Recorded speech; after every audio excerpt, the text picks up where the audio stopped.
السلام علیکم ورحمت الله وبرکاته. مغفرته. یو محترم پوښتنه کړې ده چې قرآن عظیم شان مې په معنا نه دی زده،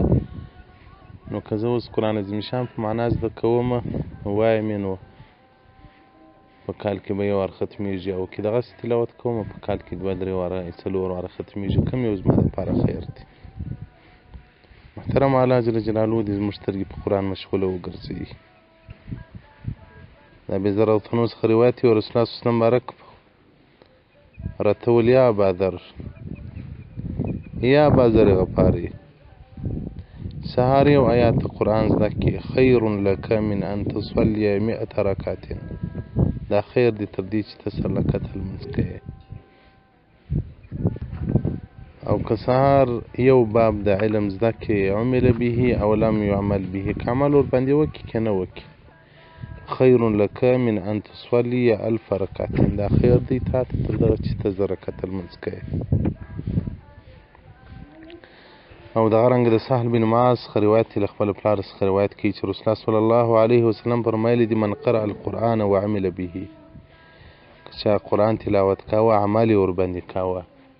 عمل خو نه په صورت باندې کېږي، سړی د قرآن په معنا پوهېږي. البس والداه تاجا یوم القیامت، مور پلار ته بیا په ورځ قیامت یو تاج الله ور پر سر کړي، ضوءه احسن من ضوء الشمس، د دې رڼا به دومره زیاته وي تر لمر ته رڼا بیا هم رڼا ډېره زیاته وي. حدیث رقم 1082 صفحه 322. ثواب من تعلم القرآن المتجر رابح في ثواب العمل الصالح. ابن علي کرر رحمت الله علیه په مرقات جلد اول صفحه 22 کې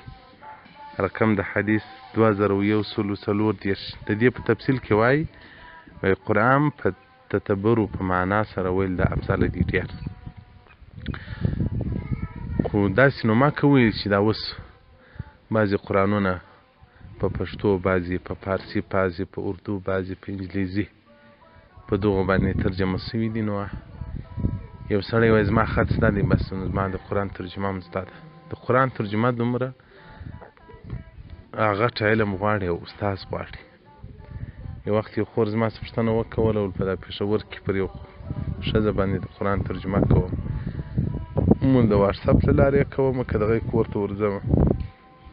نو لا دا خبرې راته کوي. نو ما ورته وویل خو نه د دې زده دی نه تا ته سم درښیي. قرآن پر داسې خلکو باندې زده کوي، ویې وایاست پر نایانو باندې قرآن ووایاست، یو آیات د قرآن ترجمه درته کوي. او داسې ته په خپل طبیعت وایي په قرآن کې داسې ګران آیتونه راځي چې سړی د قرآن د الله کتاب دی، که سړی لږ خپله رایه په ګډه کړي کفر کېږي سړی. نو که په یو ښه ماهر استاذ باندې چې د هغه قرآن مکمل زده یا عالم وي، ګوره عالم هغه چا ته ویل کېږي چې په نون یې ویلي،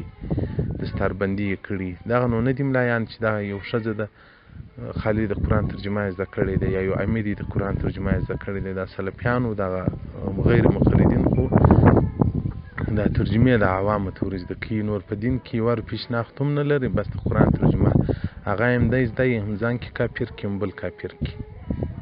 نو پر هغو سره احتیاط وکړي، دا چې پر عالم باندې د قرآن ترجمه وسي، هغه به ناسخ و منسوخ هم کې در وښیي، هغه به مکي و مدني صورتونه هم کې در وښیي،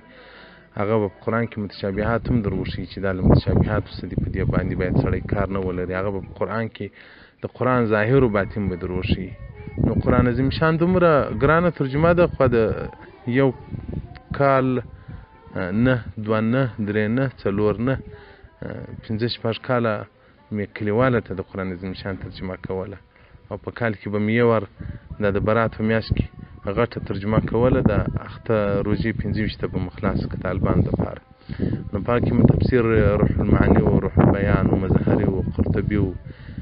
ابن کثیر و تفسیر بغوی و دغه ټول تفاسیر، تفسیر ساوي دا به مو کتل، درالمنصور دا ټول به مو پر کتل. خو لا هم داسې ځایونه به راغله چې هغه به بیا ما خپل مرشد ته مراجعه وکوله چې په دغه آیاتو کې زه څنګه ترجمه وکړم. نو محترمینو په دې کې ډېر احتیاط وکړئ. یو خور یا ورور وایي زما پښتو خط زده دی، بس پښتو ترجمه مې هم زده سو، دا نه دی، دا ځان هیله کوي. هغه د خپل تلاوت قرآن کوي او په د کلي املا سهار ترجمه کوي، هغه ته نو بیا کښېنئ یو آیات دو آیات زده کوي هیڅ مشکل نه لري او که هغه نسوای زده کولی سره د عوامو دپاره ښه دا ده چې پس تلاوت یې ډېر کوي دغه د پای لس سورتونه که په معنا زده کړي صحیح خبره ده قرآن ډېر عظیم کتاب دی ډېر ګران دی دا چې موږ د ماضي او د مضارع صیغه نسو سره جلا کولی اسم فاعل او اسم مفعول نسو سره جلا کولی نو بیا به د قرآن معنا موږ څنګه زده کړو د قرآن ترجمه به موږ څنګه زده کړو که دا دی ولا په ترجمه غلطه وکړي هیله کېږي نو محترمه بس خپل تلاوت ډېر کوه الحمدلله شریفه زده کړه معنا لس آخري سورتونه زده کړه نور خپل د قرآن تلاوت ډېر کوه دا چې ته د قرآن ترجمې ته دې سودا ده نو دا شیطان کله کله سړی په دین کې کافر کړي دین موږ یې دین بولو هغه کې کافران سوي وي هغه دغه دی چې مثلا پر خپل طبیعت باندې پښتو کتابونه ګوري برابر اوس لاند ګنډ کې کافر سي دا چې خلک مې ولیدل هم یو محصلو ښه ذهین و تفسیر معرف القرآن